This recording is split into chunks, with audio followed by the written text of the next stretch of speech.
Good evening, ladies and gentlemen, and welcome to a conversation with the Mutts.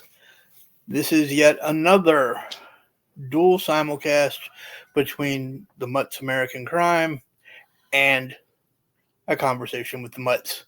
Tonight, we are discussing the Italian mob, the differences between the Italian mob or mafia and the Irish mob.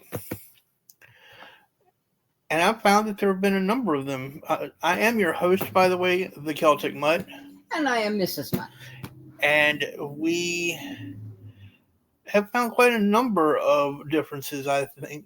Wouldn't you say? Well, I didn't so much look at differences. I wasn't able to really locate so much in the way of differences. I found more in the way of history and some interesting facts looking at the Italian. Well, I do have some of the differences as well as the similarities between the two. While both the Irish and Italian are organized crime groups, which emerged from similar backgrounds of poverty and discrimination, the Irish mob generally operates at a lower level of organization. Yeah, I did come across that. Yeah. And ambition compared to the Italian Mafia. I actually, as far as the organization, I came across something that basically said that there was a mobster, for lack of a better term, that looked up to the Romans, specifically Caesar, to the point that he was actually nicknamed Little Caesar. That was not meant as a compliment. Did he make pizzas?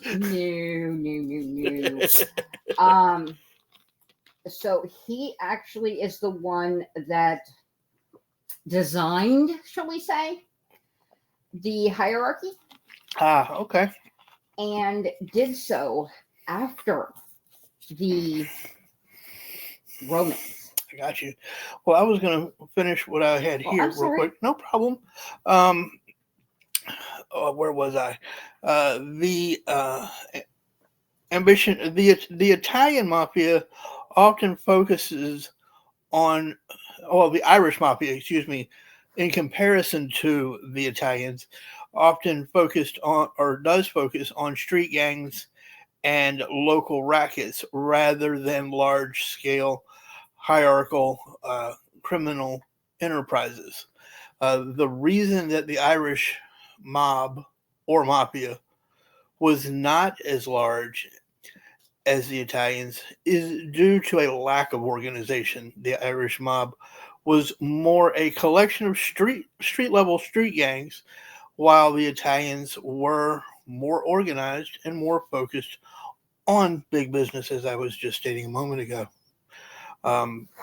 The Irish and Italian mafias, while both involved in organized crime, have distinct characteristics and structural differences, history as well as histories. Here are just some of the differences: the origins and historical context. The Irish Mafia primarily emerged in the United States during the 19th century and early 20th centuries, particularly in cities like Boston, go Southies, Chicago, and New York, and was largely comprised of immigrants and their descendants who often faced discrimination and social exclusion, and were frequently simply just tired of being marginalized and were looking to increase their recognition within the organization or within society. The Italians were organized in Italy, particularly Sicily. Now, you never call a Sicilian Irish. Italian. Yes, you don't call him Irish either. No, because both would get offended then. You might get whacked. You might just get whacked. It was organized predominantly in Sicily and has roots dating back to the 19th century, whereas you just said it's dated all the way back to what, basically? Possibly the Middle Ages. There are some that suggest that it go back that far. Yeah. With that interpretation, it says it possibly began as a secret organization dedicated to overthrowing the rule of various foreign conquerors of the island, such as the Saracens. I hope I'm pronouncing the Saracens, right. Yeah. Normans, and even the Spaniards.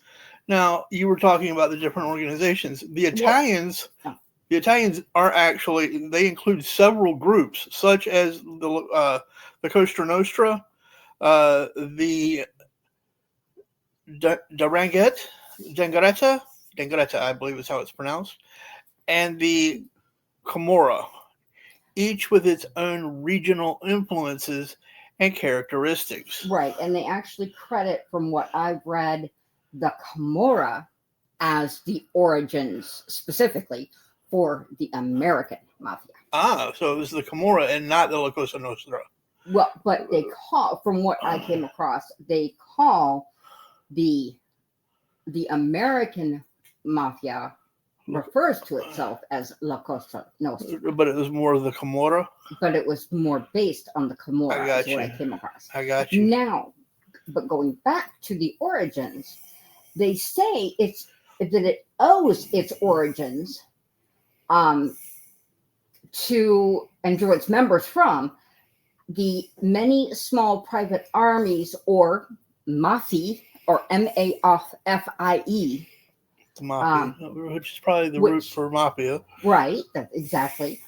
And these were, again, small private armies that were hired by absentee landlords to protect their landed estates from bandits in the lawless conditions that prevailed over much of Sicily through the centuries. And this was during the 18th and 19th, and then during the 18th and 19th centuries, the energetic ruffians in these private armies, energetic ruffians, I like that, organized themselves and grew so powerful that they then turned against the landowners and became the sole law on many of the estates, actually extorting money from the landowners in return for protecting their crops.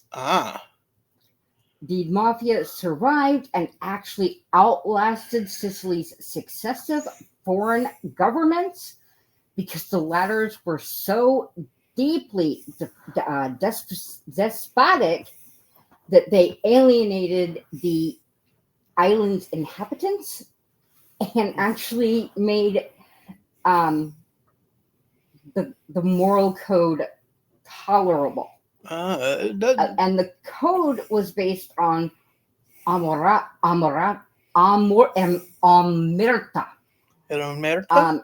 And when you hear omerta, it's going to sound very familiar.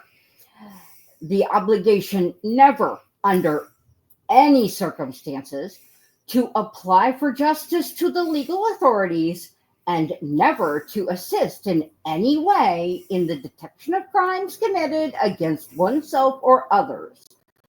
The right to avenge was to incur reprisals, the right to avenge wrongs was reserved for the victims and their families, and to break the code of silence was to incur reprisals from the mafia. You don't talk to the cops. You never talk to the cops. Nope. And by about 1900, the various mafia families and groups of the families based in the villages of Western Sicily had joined together in a loose confederation and controlled most of the economic activities in their respective localities. Now, sounds a little familiar. Yeah, it does sound a little familiar. I will. The Now, see the Irish. What would you say was the predominant crime that the Italians were Well, involved in? that's my darling. Depends on when you're looking.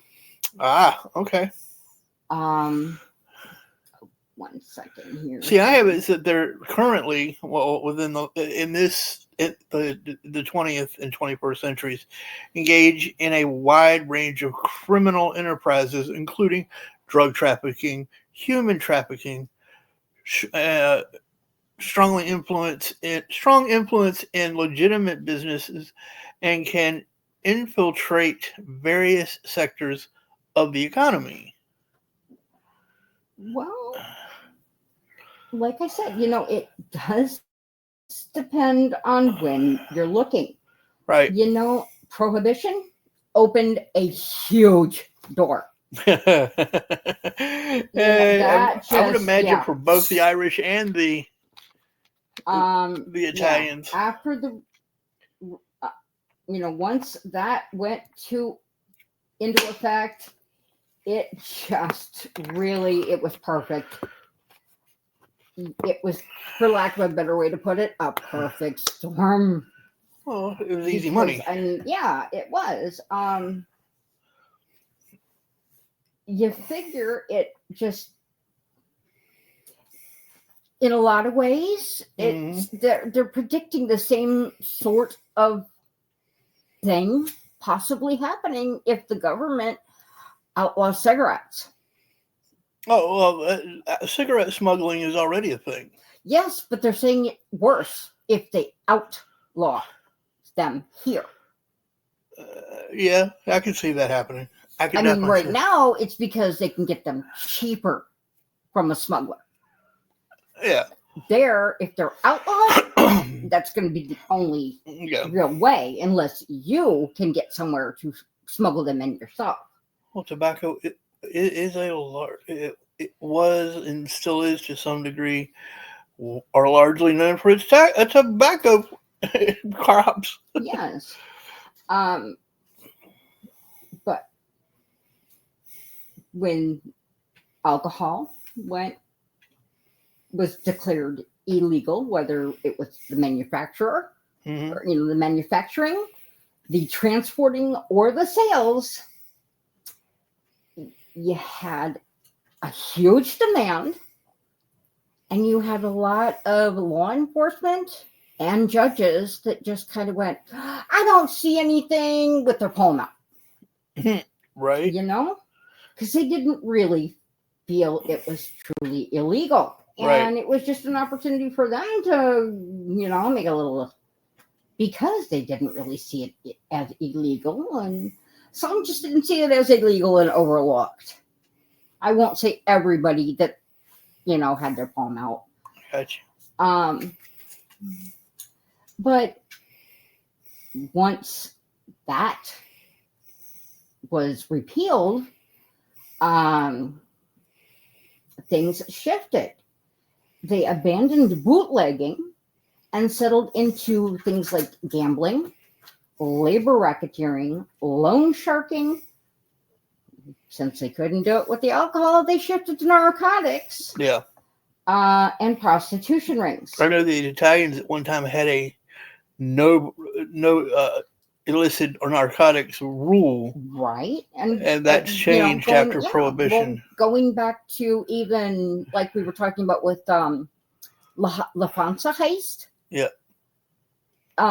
Looking at specifically the group that Henry Hill was involved in, it's my understanding that Paul did not want them involved. No, he didn't want them involved. And that Henry and a few others got involved in that. And part of the reason that they were covering stuff up was because they didn't want that exposed to Henry or to Paul. To Paul, because Paul had already nixed it. Right. Because that draws heat. Right. It was going to draw a lot of heat, and Paul knew that. Especially back then, drugs was a hands-off.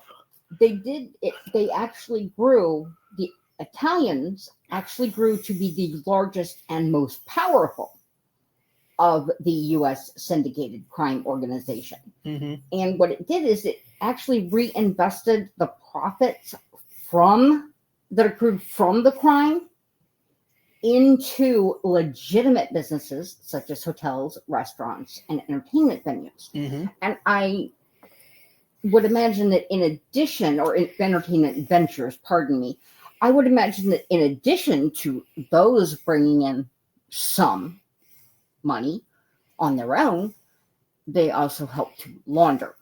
Yeah, Danny Green, which we'll get into him in a bit. He had the Irish Club in Cleveland, and that was its primary function. Was it provided him an excellent way to clean his dirty money, if you will. Right.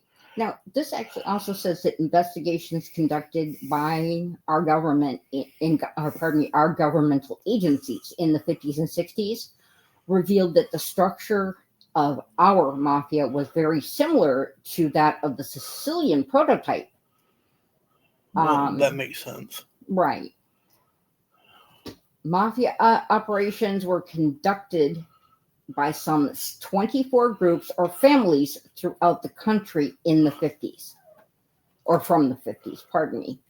In most cities where syndicated crime operated, there was one family, but in New York, as we know, as we discussed, there were five, which were the Gambino, Genovese, Lucchese, or the Lucchese. Yeah, Colombo, and Bonanno. The Bonanos. The heads of the most powerful families made up a commission, yep, whose main function was judicial. At the head of each family was a boss or don, whose authority could be challenged only by the commission.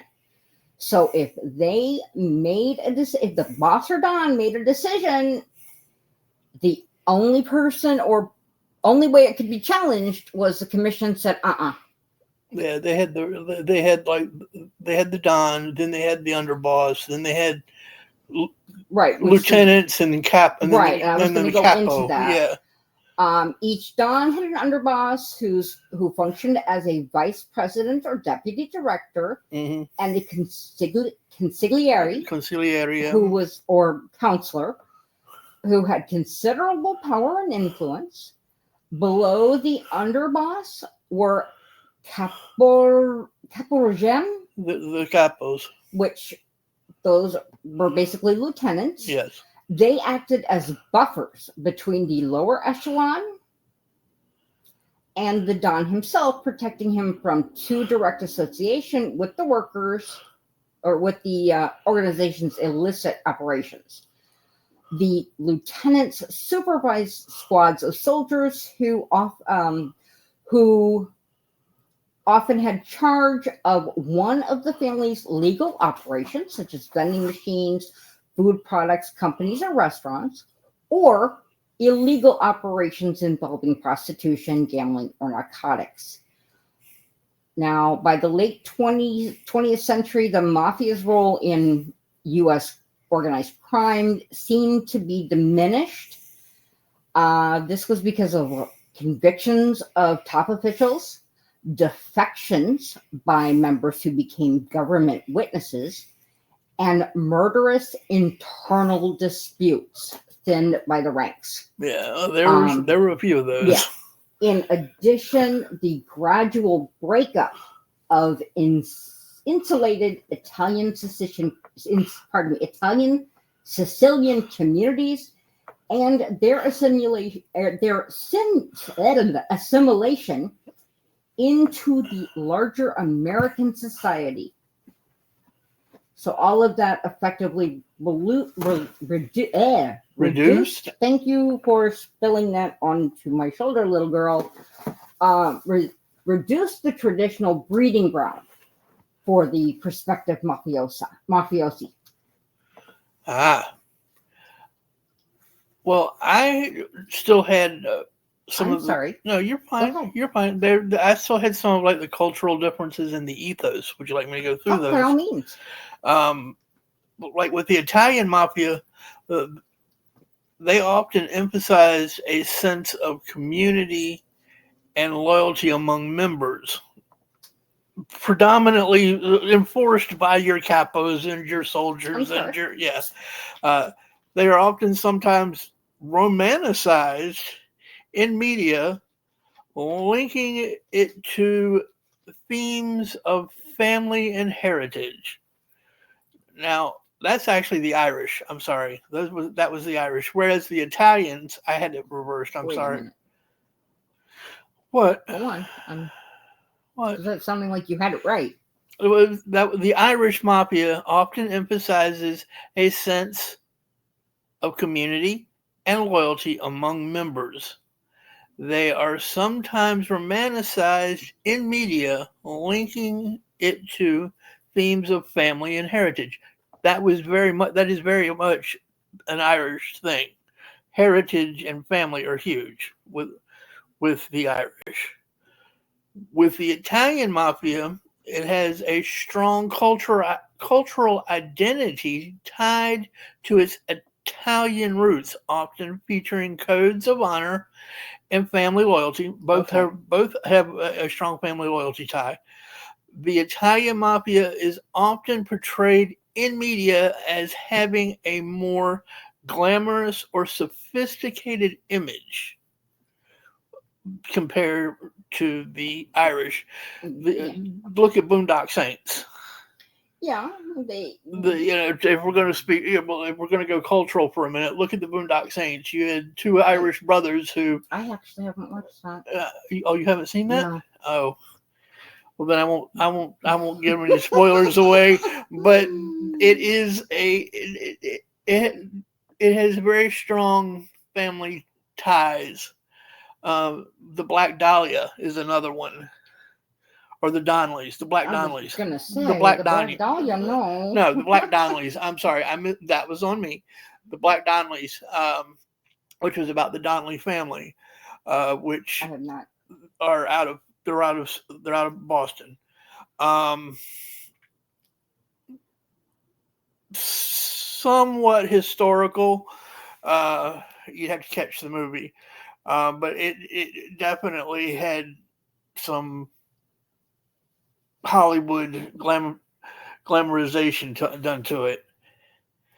Now, the Irish Mafia, historically, has been less visible compared to its Italian counterparts, leading to a perception of being less organized. However, it has had significant influence in certain regions, like parts of Philadelphia, parts of New York, Cleveland, Chicago, and of course, South Boston.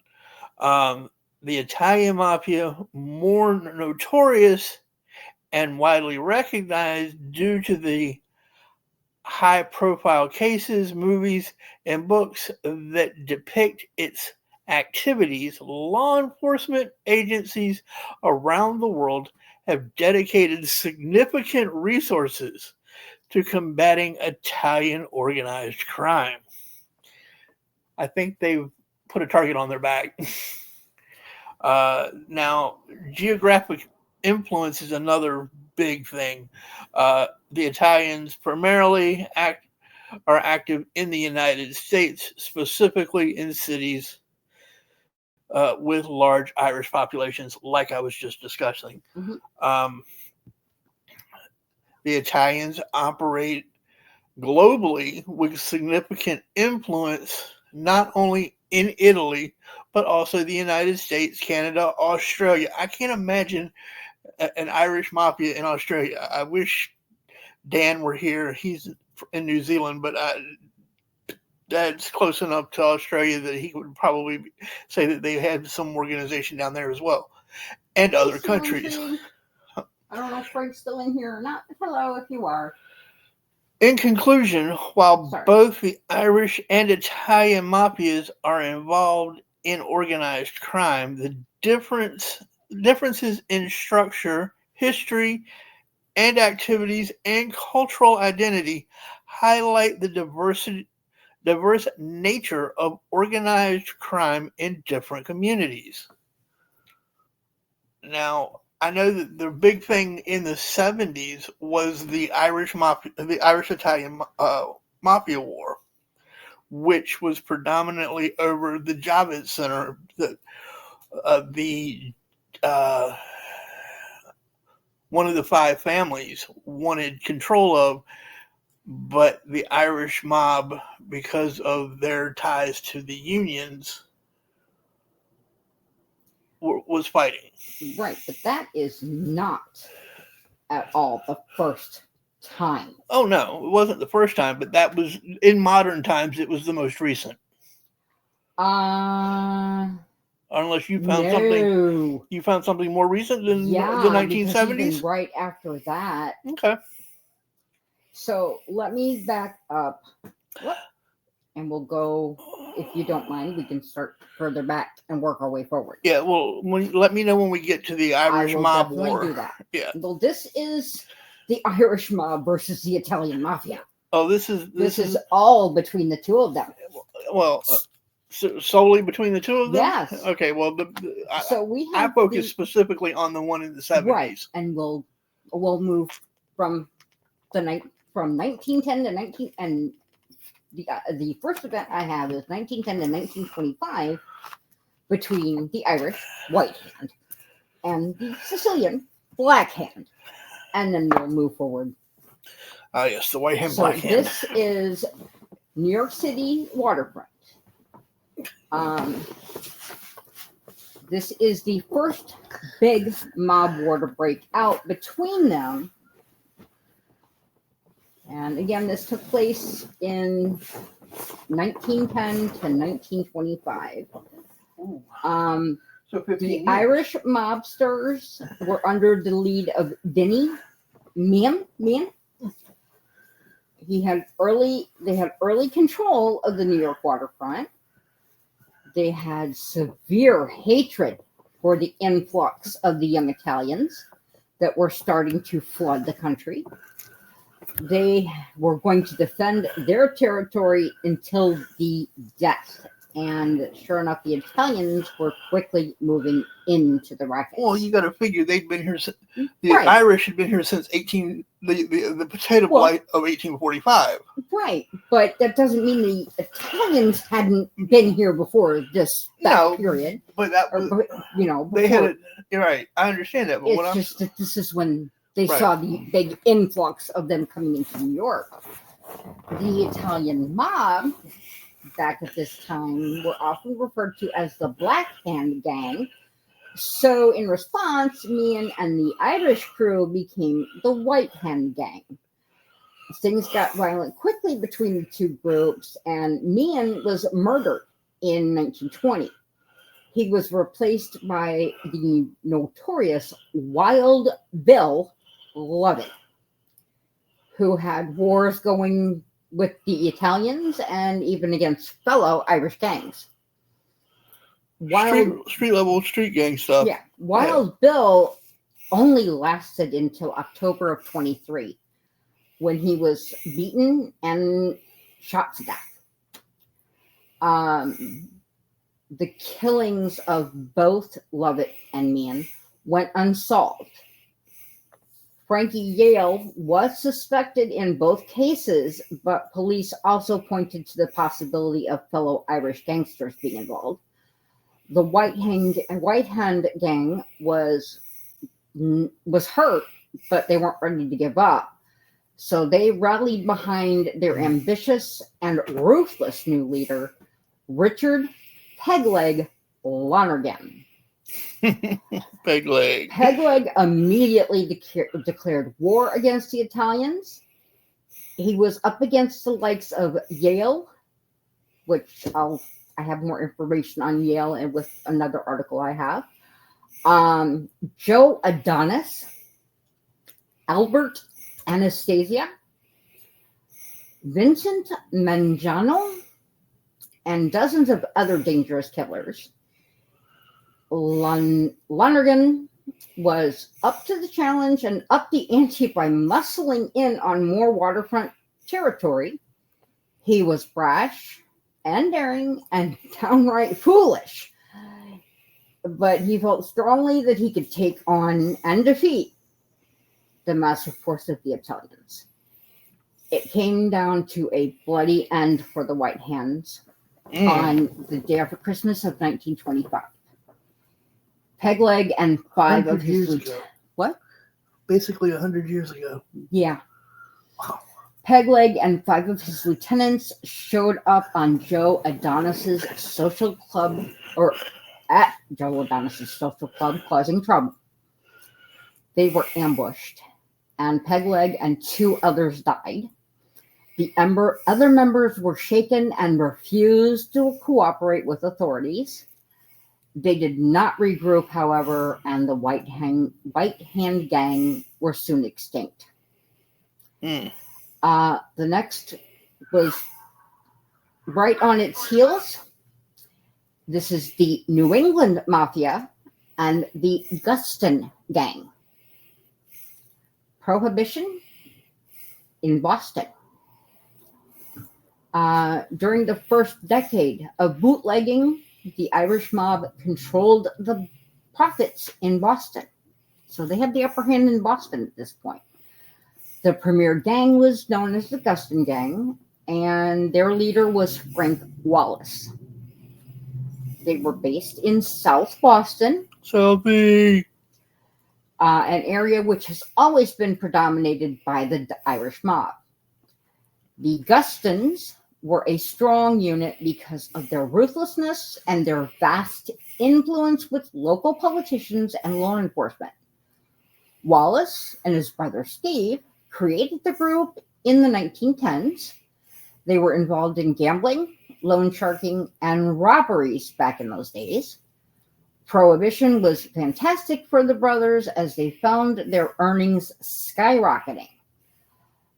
Steve Wallace was their chief enforcer, an ex-boxer with a streak for savagery. Jim Wallace, another brother, also played a role. No one else in South Boston dared challenge the notorious Wallace brothers. In the meantime, in New York, the Italians had swiftly and forcefully taken over the waterfront and bootlegging rackets from the Irish. So they had their eyes on taking over the entire country and decided Boston was the next logical step. A couple of young Italian mobsters named Philip Bucola and Joe Lombardo would be the ones selected to take on the powerful. Was Joe any relation to Frank? It doesn't say. Oh. Frank Lombardo. The Lombardo. Oh, that's Lombardi. Never mind. Yeah. Never mind. Bad joke. They began building their base in Boston's North End, and that's where the rivalry started. What gave the Italians their confidence was their backing from the New York Five families. They began moving in on Guston Gang's territory and killing their members in the mid-1920s. Bucola became the first boss of what would later become known as the Patriarcha, I hope, maybe, family, or the Office. The Office. Okay. I have heard of The Office. Yeah. The Wallace brothers upped the stakes of the rivalry when they started hijacking the liquor trucks of Lombardo and Bucola. The Italians reached out saying that they wanted a meeting to set up a truce. Yeah, they set up a trap and ambushed Frank Wallace and his lieutenant Bernard Walsh, killing them both. The move allowed the Italians to gain prominence in New England. Remnants of the Guston Gang carried on, and the Irish-Italian feud continued. They would also work together at various times when corroboration was needed. This brings us to Mickey Spillane and the Five Families. Mickey Battle for the Spillane. Javits Convention Center. There you go, my love. This is your part. In the Irish-Italian mob war of the 70s, the Irish mob saw an increased threat from the Italian Mafia as the Genovese crime family sought control over the soon-to-be-built Jacob K. Javits Convention Center. While there isn't a single defined start date for this version of the Irish-Italian mob war of the 1970s, tensions escalated and violence increased throughout the decade, with a notable period of bombings in Cleveland, and in 1976, Danny Green's death due to a car bomb. Now, the Irish-Italian mob war primarily took place in Cleveland, Ohio, and was also seen to some degree in New York City, specifically in Hell's Kitchen in Manhattan, and some in Boston. In the 1970s, the primary Irish crime figure in Cleveland was the aforementioned Danny Green, who led a group known as the Celtic Club. That was also the name of his bar, which engaged in a violent gang war with the Cleveland crime family of the Italians, leading to Cleveland being dubbed Bomb City, USA. How did the war end? The Italian-Irish mob war of the 1970s, primarily focused on Cleveland, ended with the assassination of the Irish mobster Danny Green by a car bomb, which I mentioned a moment ago, in 1977, which was orchestrated by a hitman by the name of Ray Ferretto, which led to the weakening of the Cleveland crime family. Now, due to the troubles in Northern Ireland between the Irish paramilitary groups and the British security forces, the death toll was actually relatively low. And that was what I had for that. Go ahead. Oh, go ahead. No, I was. That was pretty much where I. That was pretty much what I had been able to find up to that point. What were you going to say? I have kind of a different story. Okay, well, what do you have? I have Mickey Spillane was the boss of the Irish mob in the west side of Manhattan. Well, that was the Manhattan side. I Right. focused predominantly on Cleveland. Okay. Well, Mickey had been in control. The Javits Center is in New York, so that makes sense. This is dealing with everything on the New York end. Right.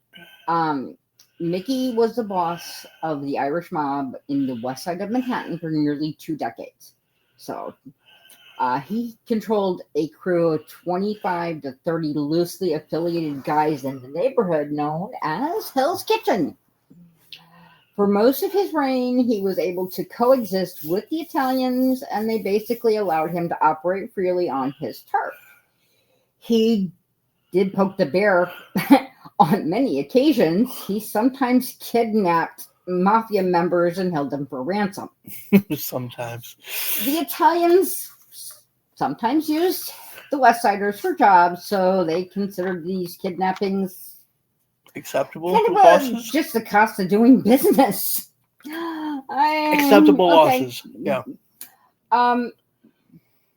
Being that he never killed any of the hostages, okay.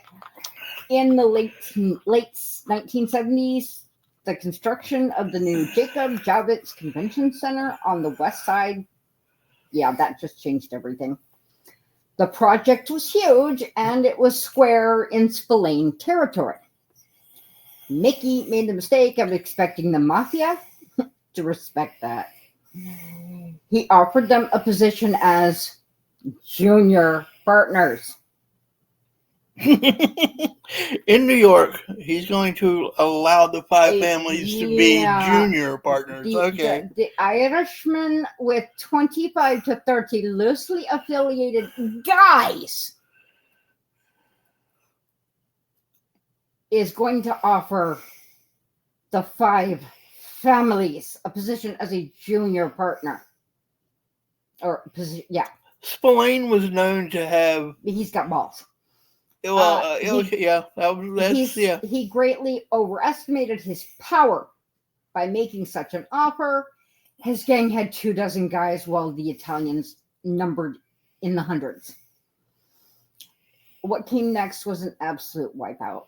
In the summer of 76, Spillane's top two enforcers, Eddie the Butcher Kaminsky and Tom Devaney, were killed by Mafia hired gun Joe Mad Dog Sullivan. A few months later, Spillane loyalist Tom the Geek Capados was killed.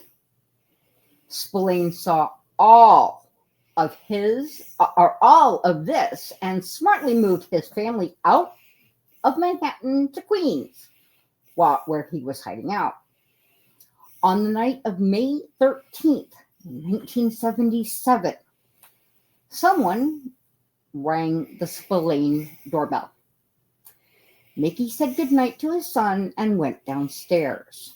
Somewhere I saw this part in a movie, I think. No, it was a documentary that we watched on the... they talked about it anyway. Okay. Mickey Spillane Jr. did. Okay. I said goodnight to his son and went downstairs, where he was shot to death by someone sitting in a car. Yep. The Mafia was not about to let Spillane walk away. It was none other than Gambino hitman Roy DeMeo that killed Spillane that night. The story of the West Side Irish was not over, though. It was just forming up. Over the years, Spillane's story has echoed that of Angelo the Gentle Don Bruno in Philadelphia. They were both bosses that preferred to use violence as a last resort, preferring the art of negotiations. Both would be replaced by a polar opposite.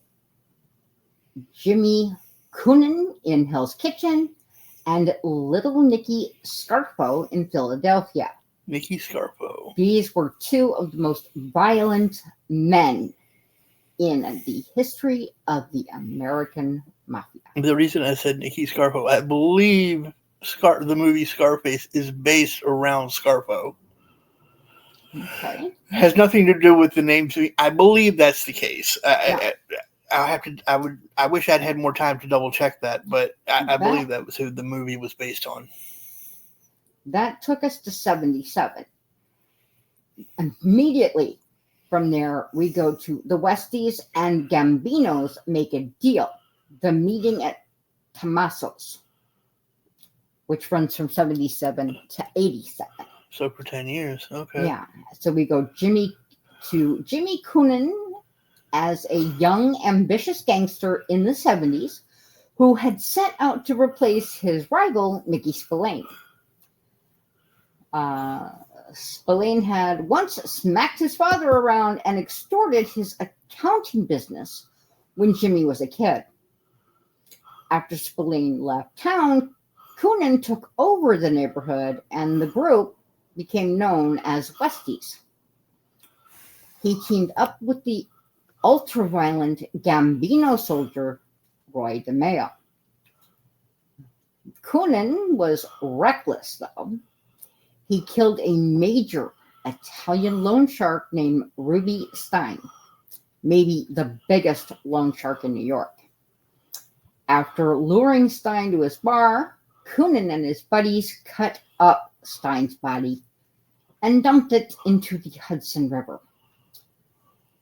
Stein's torso, however, washed ashore, and Conan. No, wait a minute. In one place it's spelled Coonan, in another place it's spelled Conan. And company were the prime suspects. He and his top gun, Mickey Featherstone, were called to a meeting by Gambino boss Paul Castellano. Hold on one second. Steel and Tree. I would have said hello earlier, but I was actually on the backside. I was trying to take care of some stuff, and did not see the chat. So I apologize to anyone who said hello earlier and did not get a hello back from me. I was not ignoring anyone. I was just on the backside taking care of some technical stuff that was going on. So I do apologize for not saying hello to everyone sooner. Go ahead, honey. I'm sorry. I do get to your Danny Green in a minute. Okay. I'm wondering, I'm thinking, wasn't Polly supposed to be Paul Castellano? Yes. And wasn't Jimmy Burke supposed to be Jimmy Coonan? I believe so, yes. I believe so. Okay. As I recall. I'm thinking so. Yep. I'd have to go back and listen to the LaPonce heist again. Or I know we covered it. Our notes and such. Yeah. Anyway, so again, Stein's torso washed ashore, and Coonan and company were the prime suspects. He and his top guy, Mickey Featherstone, were called to a meeting by Gambino boss Paul Castellano at Tommaso's in Brooklyn, a Gambino hangout.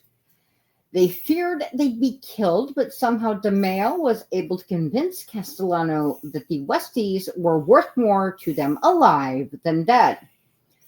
DeMeo advised Coonan to just simply deny the murder. That's what Jimmy did, and by the time they walked out of the meeting at Tommaso's, he had become an official associate of the Gambino family. The deal gave the Gambinos a cut of Westie's action and gave the Westies affiliation. So that would explain why Tommy or Jimmy was utilized to do LaPonce for the Castellano family. Castellanos, yep. Hold on. Steel and Tree, you asked about the case that you told me about. You did say it was a rabbit hole. I'm about knee deep into that rabbit hole, but I am looking into it. I want to do it I want to do my due diligence before I even cover that story. There is a lot. You weren't lying when you said there was a lot to unpack there. So that story is forthcoming. It's just going to be a couple of weeks from now. But yes, I am looking into it. Or rather, not the Castellano family, but Joe Castellano for the Gambino family. For Jimmy, the meeting went better than anything he could have expected. DeMeo realized a dream and became a made man as a result of the alliance. The Westies, teaming up with the feared DeMeo crew, made for an alliance very similar to Murder, Inc., the famous hit squad of the 30s and 40s. No mob family in the country would want to go against these kinds of killers. Coonan's fellow Westies were much less pleased with this turn of events. They felt that Jimmy had sold out the neighborhood. This led to the demise of the crew, as Featherstone and a few others actually cooperated with the FBI against Coonan and the Gambinos. They testified about how Coonan cut off the head of Stein and linked him to dozens of other murders, effectively killing the Westies for good. So literally cutting the head off. Right. Now that, again, was 77 to 87. If we back up a bit, This is probably your part, Okay. maybe, or may tie into your part, because this is Danny Green versus the Cleveland family. Yeah. New York, that ties late, into, yes, that New York ties City, in. late 60s to 73. Yeah, that ties in. Okay, then I won't. If you have information on it, I didn't. Okay, well, I'll go ahead and the Irish mobster who the mafia had the most fear for was Cleveland's gangster Danny Green, who peddled them tooth and nail during the 60s and 70s. He was very influential as a union organizer. He had control of extortion on the waterfronts. Businesses would cooperate or face labor shutdowns or supply blockages. Green was actually affiliated with the local Italian Mafia for a time and did some work for them. His closest associate, John Nardi, was a one-time member of the Cleveland family, but decided to team up with Green. A battle for supremacy ensued. By the mid-70s, dozens of car bombs were going off, and Cleveland was known as Bomb City, USA, like you were saying. For whatever reason, car bombing was the far and away number one weapon used in this particular war. Sounds Irish to me. Between 75 and 77, at least 35 of them were set off in and around Cleveland. There's a reason there's a drink called an Irish car bomb. Yeah. Green and Nardi were fighting against the new boss, James LeCowley, and killed a number of his men. By 76, it looked like, with the help of Green, Nardi might be able to seize the entire family. Wow. In May of 77, Nardi was blown up, losing both of his legs. His last words before dying minutes later was that it, quote, didn't hurt. The Cleveland family... He was probably in shock. Probably. The Cleveland family tried to kill Green at least 10 times and failed during this time. When you say the Cleveland family, you know I get the mental image of the Clevelands.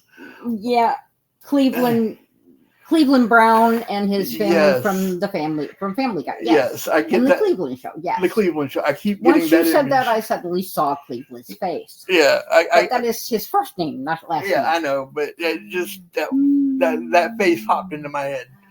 Just a side note. Sorry, folks. So again, they failed 10 attempts and failed. Then they decided to enlist some outside help. Seasoned hitman Ray Ferrito. He took a few more. He took Ferrito. a more. What? Frito, yeah. Ferrito, yes. Took a more cautious and surgical approach. They put a bug on Green's phone and waited for the right moment. On October 6th of 77, Green went to a dentist appointment and his enemies knew he was there. Led by Ray Ferrito, they parked an explosive-rigged car next to Green and waited for Green to come out. When he did, they detonated the bomb and killed him on the spot. Damn. Okay, might get a little pieces of Wait. Let me give a trigger warning here. Yeah. This next part could get a little graphic, ladies and gentlemen. So if you're sensitive to that, we're going to give you just a few seconds to either leave or mute or whatever you need to do. I'm going to give you a countdown from 5, 4, 3, 2, 1 before we continue. Go ahead. Pieces of Green's body were scattered around the scene. Green had waged a hell of a war, but now it was all over.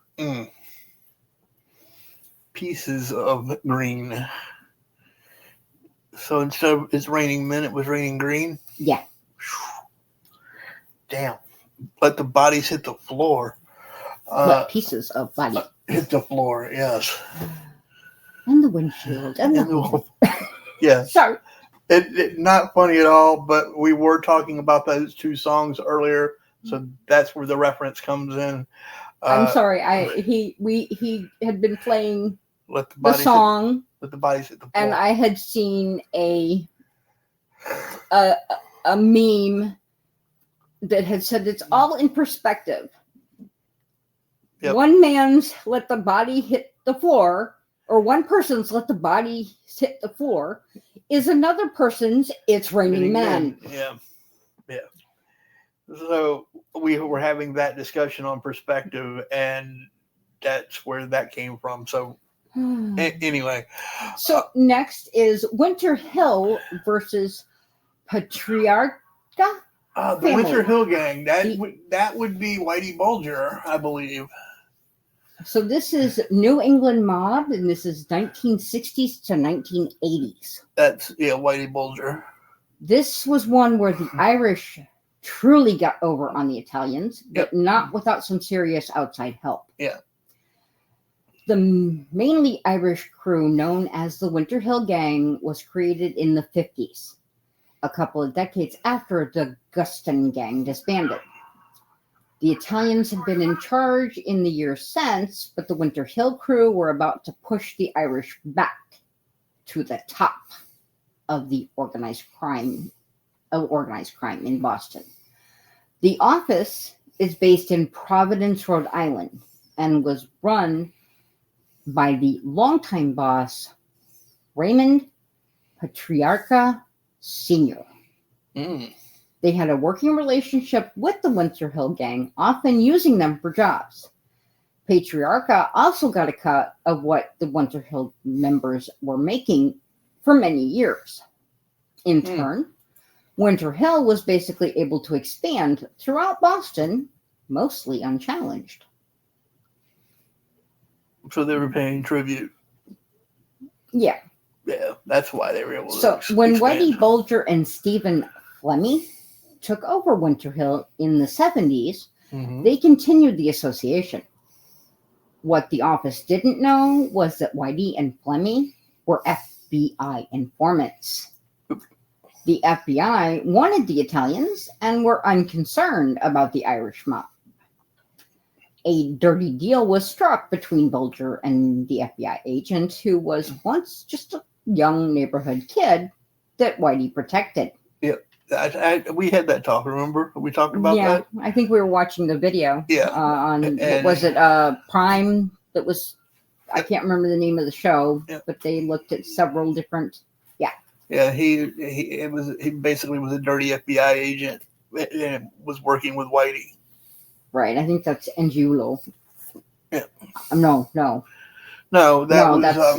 that's one of the, Anyway, the agent's name is John Connolly. That's right. He looked the other way as Bulger and Flemmy bludgeoned their way around New England. The Angiulo brothers were running the office at the time, and they soon felt the heat. Because of the info provided to Connolly, the Boston FBI were able to place bugs in one of Angiulo's hangouts and catch boss Jerry Angiulo with a racketeering charge. Is this the one where they put the bug above the place in the old woman's apartment? I don't remember, to be honest. Angiulo went to prison and was out of the picture. The informant kept feeding Connolly and slowly tore apart the entire hierarchy of the office. While with the protection of the FBI, Bulger was able to become the mob king of New England and the most powerful Irish mob boss in the country. The Irish mob usually got the worst of it when they collided with the Italian Mafia, but not so much so in Boston. This wasn't the first time a Winter Hill member used the FBI to get over on the office. Years earlier, Winter Hill hitman Joe the Animal Barboza testified against Patriarca and several other Italians. He put many of them away for life. This was another burn for the Boston FBI because years later it was revealed that Barboza had lied many times on the stand. Hi, I'm sorry, I have a kitty in front of me. He had lied many times on the stand, convicting other men in murders he had committed. Then we have Jimmy from Queens versus Carlo Gambino. Ooh. The kidnapping of Manny Gambino. This was in 72 and to 73. Do you want me to continue with? By all means, yeah, go for it. Jimmy McBratney led a crew of Irish gangsters who were involved in a rather bold and dangerous racket. They'd kidnap high-level mafia members and hold them for ransom. It actually worked many times, and they were able to make a couple $100,000. They had an inside source with the Italians who gave them leads and took a percentage. To a certain extent, the mafia bosses were slow to react when McBratney's crew and other Irish mobsters like Mickey Spillane were doing it. Pardon me. They were slow to react when McBratney's crew and others were doing the same. They paid the ransom and often just brushed it off as the cost of doing business. Jimmy and his team had always safely delivered the mobster back after payment was made, but that was about to go out the window. McBratney had someone inside the mafia who gave them leads for a cut. They called McBratney Jimmy from Queens. The group decided to go for big fish, kidnapping Lucchese family soldier Frank Manzo. The Lucchese's paid $150,000, but now they were actively looking for revenge. McBratney had something even bigger in mind: the Gambino family. In May of 72, McBratney and his thugs kidnapped Manny Gambino, nephew of the boss of bosses, Carlo Gambino. That was Carlo's nephew. They grabbed him at gunpoint in front of his home and threw him into the backseat of a car. Carlo then paid a huge ransom to get Manny back, but somehow this time, Manny was killed. It's likely that Manny was able to see and recognize his kidnappers, leading to his death. One of McBratney's Italian partners soon spilled the beans on the arrangement. Word was out among all 5 families that Jimmy from Queens and his whole crew must die. Damn. Per Carlo's order. They looked for a year with no success. The death of Manny was the only time that Carlo ever expressed rage in front of his criminal underlings. It was a miracle that McBratney would live for almost another year. The hit was assigned to the ultra well-connected young associate, John Gotti, also from Queens, like McBratney. Gotti scoured his Irish connections and found out that McBratney liked to hang out at a pub on Staten Island. When they found him there on May 22nd of 73, there was a struggle, and Jimmy from Queens was, what's your favorite word? Rhubarb? It starts with an M. Murked? Yeah, there you go. Right in the pub. Gotti went to prison for his involvement, but was later made because of the Rodney hit. Yeah, and let's not forget, Gotti took out Two Guns? Tommy Two Guns? Tommy Two Guns, yes. Joe Pesci's character from Goodfellas. Goodfellas, yep. I love some of those. That's one of the things I none of this is amusing. I'm not making light of anything, but the nicknames that these guys carry, yeah, kill me. He got that because of the two pearl-handled pistols. Yep, two pearl-handled 45s, 1911s, if I'm not mistaken. That I don't. I believe I saw that in one of the videos. There was two pearl-handled 45s. I think so, but. And I believe they were model 19. The 1911 was the model number. Now, I do have, I'm not sure what time it is. We are over an hour in. I still have the 20 fascinating facts about the Italian. Well, we can go over that relatively quickly. I will say that you said you have something next Wednesday, yes? Yes, I have the Take Back the Night event. Yeah, she has a school event. It's ours is taking place at the school, but it's actually a nationwide event.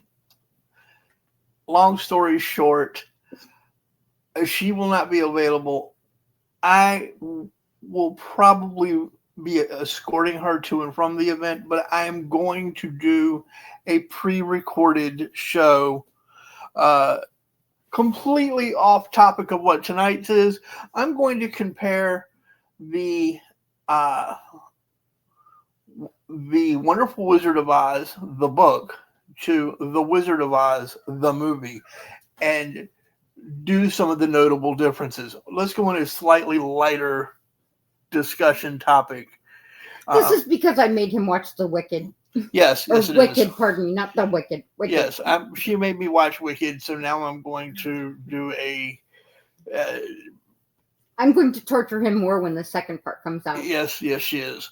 So I'm going to do that. I've already found a number of differences between the book and the movie. I'm a bit of a sucker for authenticity, and there is definitely some discrepancies there. So we're going to cover that. It is completely a much lighter topic than what we were discussing tonight. And that's one of the reasons I'm going to do it. And as I said, it will be a pre-recorded thing that I will just air and schedule to be aired next Wednesday at our normal time. But she's now going to go ahead and cover the 20. Yes, this is 20 fascinating facts about the mob. Okay, and this is about the mob or about fascinating facts mafia. Pardon me. Fascinating facts about the birth of the Italian American Mafia. Some of these aren't necessarily so much about the birth of the mafia. Mm-hmm. For example, number 20 is the decline of. It actually says decline of the mob, but again, it is the Italian American Mafia. In the 1980s, the Department of Justice and FBI took a wrecking ball to the mob. It was actually a drastic change for decades. The FBI Director J. Edgar Hoover had treated things with kid gloves and denials of the mafia's very existence. Mm-hmm. As a result, the Italian American Mafia today is a mere shell of what it was. Oh, yeah. From a tight-knit and disciplined nationwide crime behemoth, the mob's activities are now confined mostly to the northeastern U.S. and Chicago. Its ranks are riddled with informers, and its members go in fear of the ever-present threat of imminent indictments and lengthy jail sentences hanging over all mafiosi, pardon me. In its heyday, however, the mob had been was one of the world's most powerful criminal enterprises. Now, I'm betting that most of, if not all of our audience has the same response that you had when I asked that question earlier. And that was where the mafia started here in the US. I had said New York. I was incorrect. Yes. And that's, many assume that the Italian American Mafia has its roots in New York. That's where the 5 families call home. The Godfathers there, is set there, and it's a melting pot extraordinaire. And your favorite movie is kind of set there. Yeah. With Goodfellas. It was also the first destination of millions of Italian immigrants in the late 19th and early 20th centuries. However, the Italian American Mafia, no, it started much further south, down in Dixie. In 1869, the New Orleans Times reported that the city's 2nd district was overrun with, quote, well-known and notorious Sicilian murderers, counterfeiters, and burglars, who in the last month have formed a sort of general co-partnership or stock company for the plunder and disturbance of the city. Went into it strictly for they went in knowing that's what they were going to do. You'd almost think that instead of Sicilian, they'd have had French roots. You would? Yeah. I mean, you really would. But I don't think the French ever really had an organized crime that we found. This will kind of explain why. The favored destination of Southern Italian immigrants in the 19th century wasn't America, but Argentina and Brazil. In these latter countries' native culture, Romance languages, Catholic religion, and warmer climes were more hospitable and easier to adapt to than our nation. New Orleans became a secondary destination because of its extensive trade with those southern locales. Makes sense. By the 1870s, Sicilian immigrants Carlo and Alberto Matranga had established the Matranga crime family in New Orleans, operating out of a salon and brothel. A saloon? It's a salon.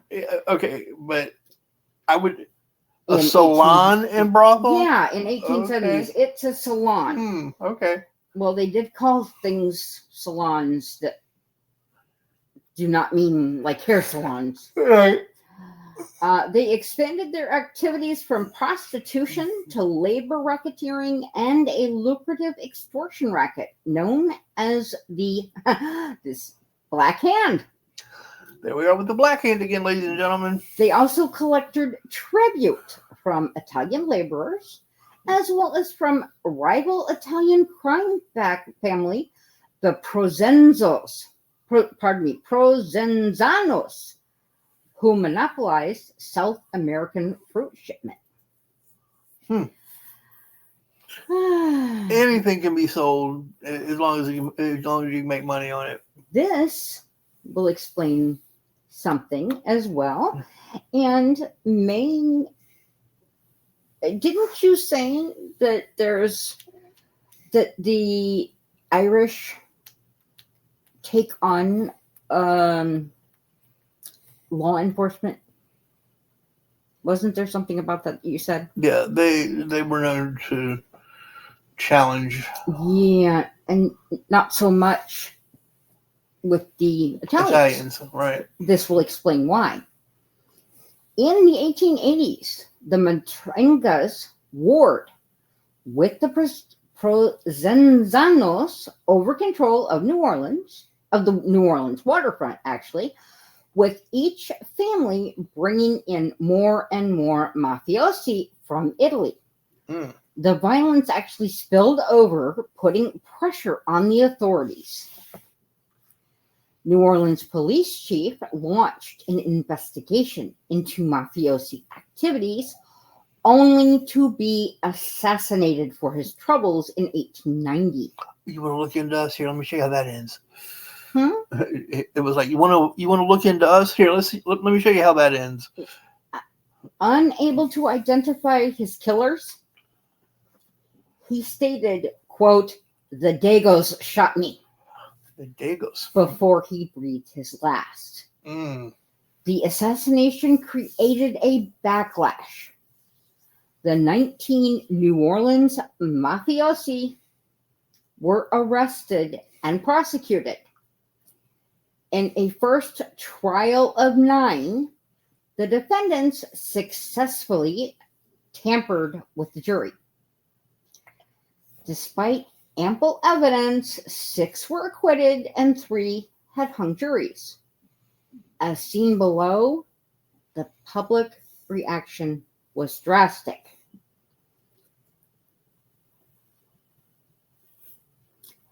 The following day, March 14th, 1891, a mob of thousands, including prominent New Orleans citizens, broke into the prison housing the defendants. They lynched 11. I think they were 16? I believe so. 16 total involved. And they lynched 11 of them? 6 were acquitted, 3 were hung jury, so that's 9. It was a trial of 9. But yet, 11 were lynched, so I'm not sure who the other 2 were. I don't know. They had a salutary effect. That had a salutary effect on the Italian American Mafia.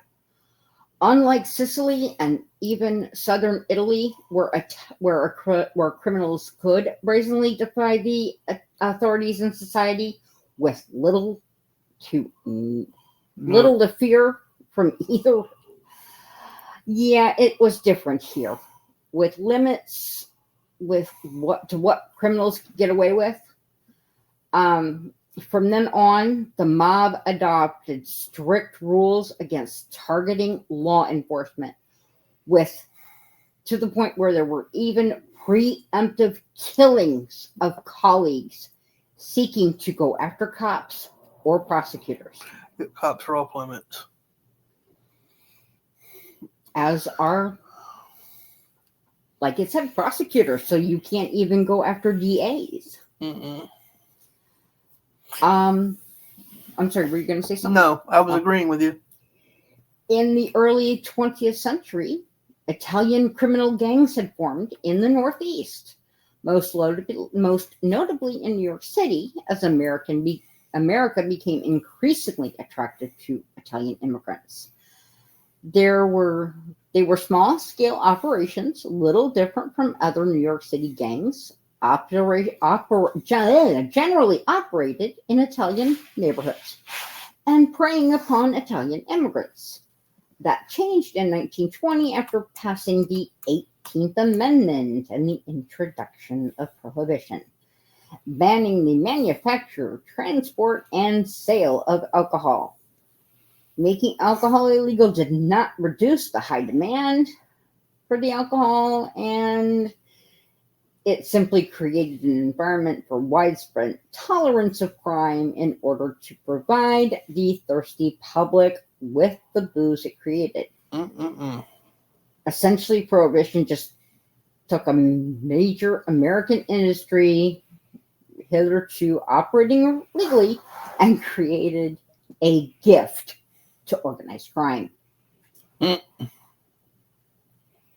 It turned out to be a godsend to the mafia. Potential profits from the sale and distribution of alcohol were astronomical. That, coupled with widespread tolerance, like I was saying, by much of the public, as well as many cops and politicians who did not see the sale or consumption as particularly immoral, it made bootlegging, irresistible to criminal entrepreneurs across the nation. Prohibition thus gave a boost to organized crime in general, and to the Italian American Mafia in particular, as Italian gangsters were already well positioned to take advantage of this. Italian hoodlums, thanks to the mafia in the old country, could draw upon a tradition of sophisticated, organized, hierarchical, and disciplined criminal organization. They had a model, as well as experienced personnel who could readily duplicate the system. Cookie cutter. Now, this is the scary thing. Mussolini actually did do something right.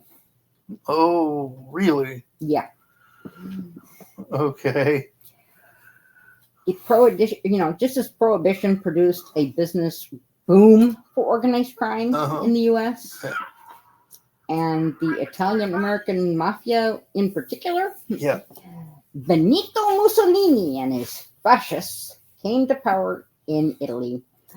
No Italian government before had managed to keep Sicilian Mafia and the Camorra in check, nor did any Italian government since. Mussolini crushed them. Farcical buffoon that he might have been, that was one thing that the Italian dictator actually did and did right.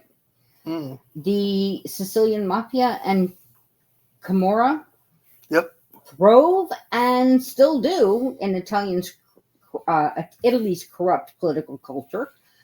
They worked the system and mastered its intricacies, subverted politicians, police, and judges with bribes and threats, and bent them to their will until organized crime became a state within a state. But the fascists did not share power or tolerate challenges, and Mussolini was neither concerned with nor constrained by legalities in dealing with the Sicilian mob and Camorra. Gotcha. Well, ladies and gentlemen, I am starting to hurt a little. How many more do you have? Because I've done 8. I've got 12 more. What we can do is I can give you the link. And you can post this? Yep, I can post that to the bottom of in the description. You'll shoot me I can post the link for anybody who's interested in seeing what all 20 of the differences were. Sound like a plan? Yeah, I will shoot it to you via text or email. Either one, and I will do it after we generate the clips and things before it posts. Okay. So there is some of the differences between the Italians and the Irish, which was suggested by a couple of listeners last week. And like I said, next week we're going to do the differences between The Wizard of Oz, the book, and The Wonderful Wizard of Oz.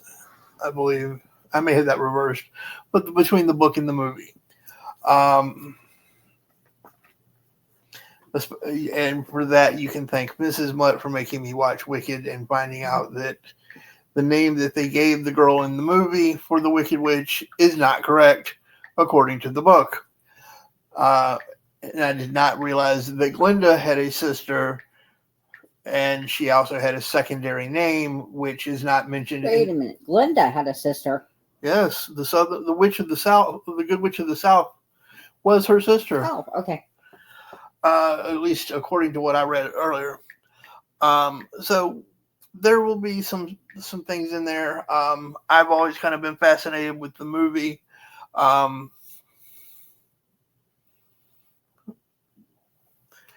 So I'm going to give Mrs. Mutt the final word tonight. I want you all to take care of yourselves and each other, and we will see you, well, at least in spirit, next Wednesday with the pre-recorded show. Have fun storming the castle! All right, gang, everybody be good.